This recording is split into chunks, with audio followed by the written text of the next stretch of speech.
Hello, everyone. Welcome to a new video on martial politics.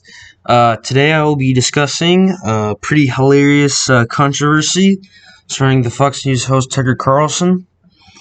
So, a few days ago, there was like a short segment he had where he basically talked about like masculinity in the American military, and he was talking about like how China is trying to make their population more masculine. They said like this whole thing with how like their consumer societies like degrading like men's masculinity, and he made a segment about that.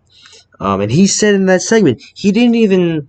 So what happened was he showed like some pictures of pregnant women in the military, which is absolutely disgusting, and he said that shouldn't happen, and he's absolutely right.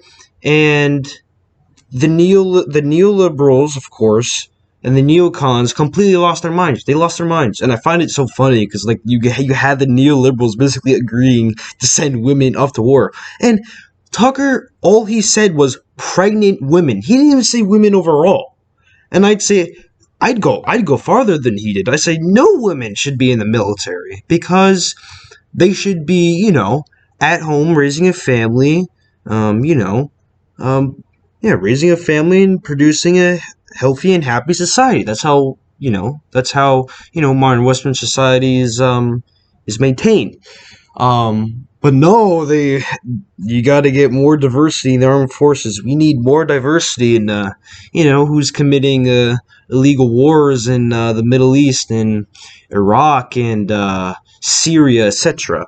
And I find that point really hilarious. But the reason they use well, of course, it's like typical garbage. They just said, oh, damn sexist Tucker Carlson. He hates women. He wants it was just ridiculous arguments. He wants women to stay home.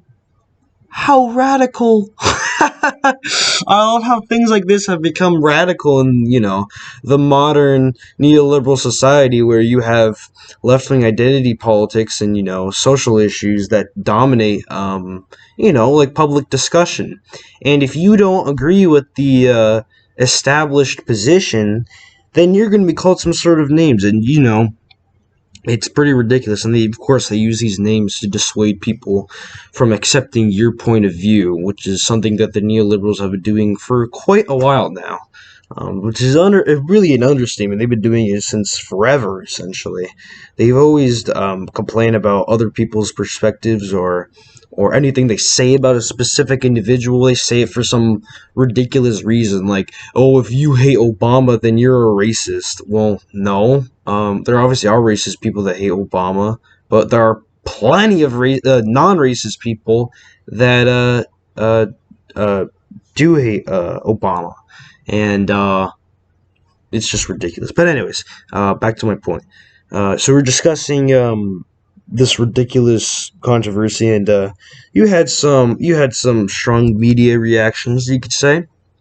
You even had the partisan military generals respond on Twitter. So there's a pretty hilarious video I have right here.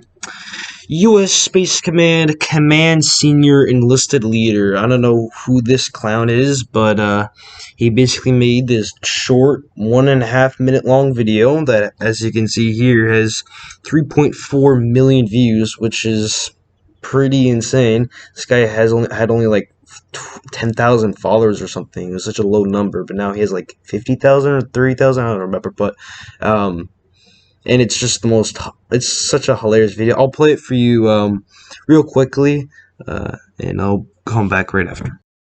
Drama TV. Ladies and gentlemen, that's what I call it. I'll apologize up front and tell you that I don't have cable news at home. I don't have it here in the office, and I don't watch a lot of drama TV. I understand some comments were made yesterday, and I watched the clip that Mr. Carlson produced as he referred to pregnant women in the military. I'll remind everyone that his opinion, which he has a right to, is based off of actually 0 days of service in the armed forces. Let me offer you my opinion. My opinion is based off of 28 years of actual service in the military, 28 years in the Marine Corps, in combat operations out at sea, and in garrison. And so he was talking specifically about pregnant women in the armed forces today and how it makes us less lethal and less fit and less ready. Let me tell you where he's wrong. Those decisions were made by medical professionals, by commanders, and our civilian leadership that allows for women to have more time with their children, to recuperate, to get fit and ready, to take that time that's necessary that our medical professionals know is needed, which actually makes us a more lethal and ready and fit force, ready to fight the wars of today and the wars of tomorrow. The bottom line is that we value women in our armed forces. We value those that have served in the past, and we value those that have served today. We value our families in the military. I want to say God bless everyone that is serving today. God bless the women that are serving today. God bless the men and women that are serving today. God bless our country, our partners, and our allies. Let's get back to work. Let's remember that those opinions were made by an individual who has never served a day in his life. Let's remember that's all about drama TV. God bless America. Semper Fidelis. Okay, so as you saw in that video, is pretty hilarious. The guy basically said, "I don't watch drama TV. I'm very upset about Mr. Carlson's opinions." That's basically what it was. It was complete garbage. Neoliberal, neocon garbage. That somehow women in the military doesn't degrade the functioning capability of the military. Now, I hate the military. I think it's an arm for the ruling class to enforce their power. And these people who say like, "Oh, support veterans or whatever, or support people enlisted in the military." Why should I support these people? Why? Like, this is actually a really serious discussion I'd like to get into, because I think it's important for people on the right to realize that the military and the police as well are not our friends. They're not our friends at all. How could you even say they're our friends? They can't even properly put down the blacks in the streets and other neoliberal activists protesting, rioting in the streets of our major cities, and they couldn't even put them down effectively. They just gave up over time, but they're just so ineffective, and they're tools for the ruling class. And the people who say that the military is like this higher entity that's nonpartisan or whatever, and it should be trusted. That's a complete lie. Of course it is. The military high command, this is just one guy, there's plenty of others. They represent they're tools of the neoliberal ruling class. They are the neoliberal ruling class. They are members of it, and they exercise their morality and their silly political opinions effectively, and it's broadcasted to millions of people across the United States. Like, I mean, this guy alone, he got 3.4 million views. Regardless what political beliefs the people watching this may have, it's effective. This spread very far. 3.4 million views. It was trending on Twitter for like multiple days, and the mainstream media was they were ramping up their propaganda against Tucker Carlson. And I jokingly quote retweeted it, and I said, this video, and I said, "Don't worry, sir, he'll be your commander-in-chief in just a short while," basically alluding to, Tucker Carlson 2024, of course.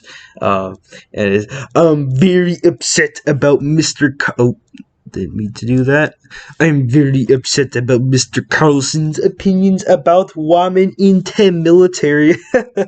And that's basically what they're saying. They're so triggered for some reason.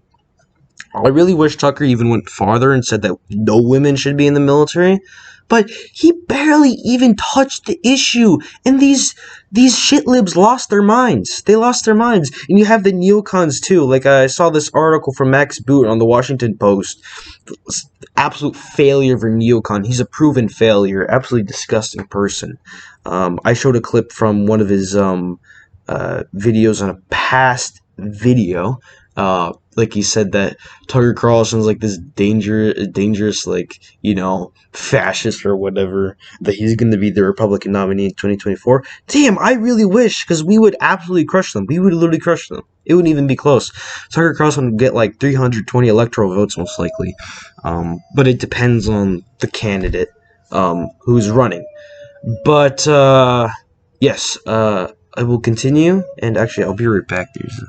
Okay, so anyways, I'm back. There was just like some stupid alarm outside. But anyways, as I said, all the neoliberals and neocons, they lost their minds. Max Boo on the Washington Post, he attacked Tucker Carlson in like his 50th article about him.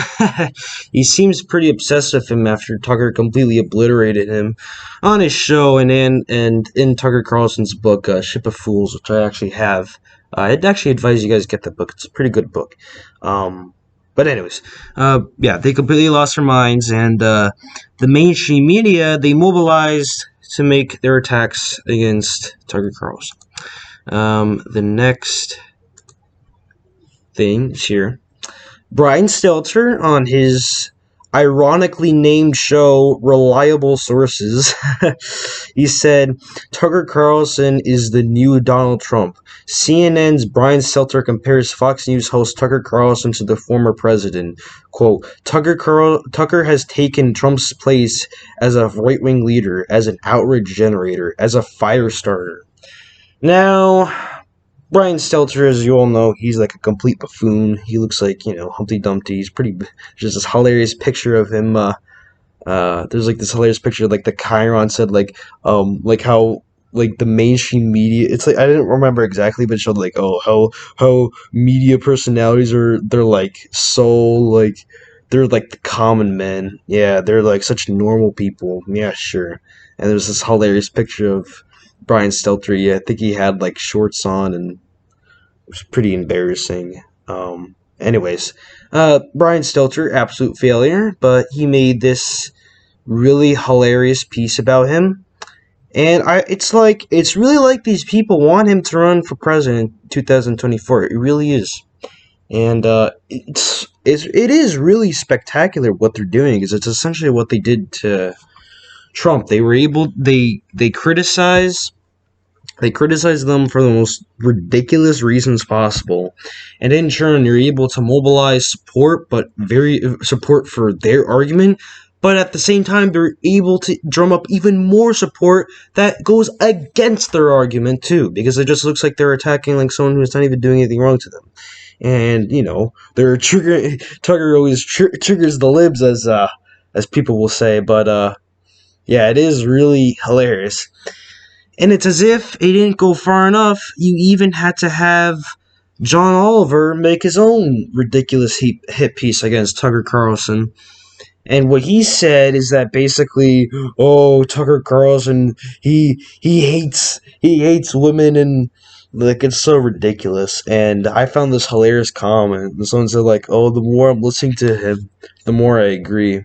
And it's pretty hilarious. And it's terribly crafted neoliberal propaganda, as everyone knows, and the only people who watch this are like shit libs who live like in California and New York. Those are basically like the only people that watch these shows, but they're able to get a pretty large audience. I mean, this video on this Tucker Carlson one, it got like 3 million views in 18 hours. It's some ridiculous number. And it's just ridiculous. And it's all about Tucker arguing that pregnant women shouldn't be in the military. Like, yes, let's send women to commit more war crimes in the Middle East. Why not? Diversity. It makes me think of that meme. Like, it shows like the Republican Party, and it shows like a plane dropping a bomb, and it's just like a regular plane, but on the bottom it says Democrats. It's the same picture, but the plane has like all these like neoliberal garbage stuff on it. It's like Black Lives Matter, LGBTQ, garbage like that, and the flag, and it's just so funny. And it's really what it makes me think of, because it's essentially like Republicans and Democrats, really the party establishment, they're all unanimous in their support for foreign wars, because it all serves their interests, because the defense contractors have immense influence over politicians of both parties in Washington, D.C. And they want more wars in the Middle East because it's a very profitable business, and they obviously want more money. It's very simple. Yeah, and it's just all for saying that he doesn't want pregnant women fighting in foreign wars. And there's also like this hilariously, like there's these weird videos from this boomer. I don't know. I don't know. It's like these highly edited videos, and like he talks. I'm pretty sure the playback speed it's like increased slightly, and it's some like just dumb boomer guy, and it's like this guy that he was on Fox News one time, and he held up a picture of John McCain. It was the most hilarious. It was the most hilarious interaction I've ever seen on Fox News, and he was acting like that's some sort of like argument or something. And it's so hilarious how they praise them too, because I'm pretty sure I saw this guy the same thing. Like he said that like there should be no foreign wars, but he praises his pinned tweet is him holding up a picture of John McCain on Fox News, and it's just so silly, and it's like what do these people even believe in? They just believe in some ridiculous political philosophy that how is this going to make the country a better place? That's like the serious question. When you engage in political debate, what you're doing is usually, at least how it should be, is you're arguing what kind of policies and what kind of direction do we want to go to in the future, adopt in the future, to make the country, more prosperous, happy, like making it a better place. And it's really not what it is right now. Right now, it's culture war garbage, and you can clearly see that here. And I sort of regret talking about this, but it connects to my greater point that really this is complete, partisan garbage, and let's discuss, more serious issues. And yeah, I mean, I talk about serious issues all the time. I talk about economics constantly. And anyways, uh, but yeah, that's basically all I had to say for this video. So I will begin to conclude, and I'll just say one last time that they're really stepping up their attacks on Tucker Carlson. I've noticed this recently, and they've been doing this since like last summer, like in June, July, when Tucker was like on fire every night. He was getting millions of views on YouTube, millions of viewers on cable, and pretty insane. But the mainstream media, they're not happy with people who promote contrary viewpoints to the neoliberal establishment philosophy. And let's continue to do it. Let's undermine the neoliberals, and let's actually win on debates of actual substance, not this partisan garbage. And yes, I will say that it would be pretty spectacular if Tucker Carlson did run for president in 2024. I think he would actually do really well. I think that will be a future video where I discuss that more in depth. I did make a election prediction video of Tucker Carlson versus Kamala Harris, but it's kind of outdated, and my prediction would be different today than it was then. Anyways, have an excellent day, and I hope you enjoyed watching this video. And of course, like and subscribe for more. And I hope you all have an excellent day. And farewell.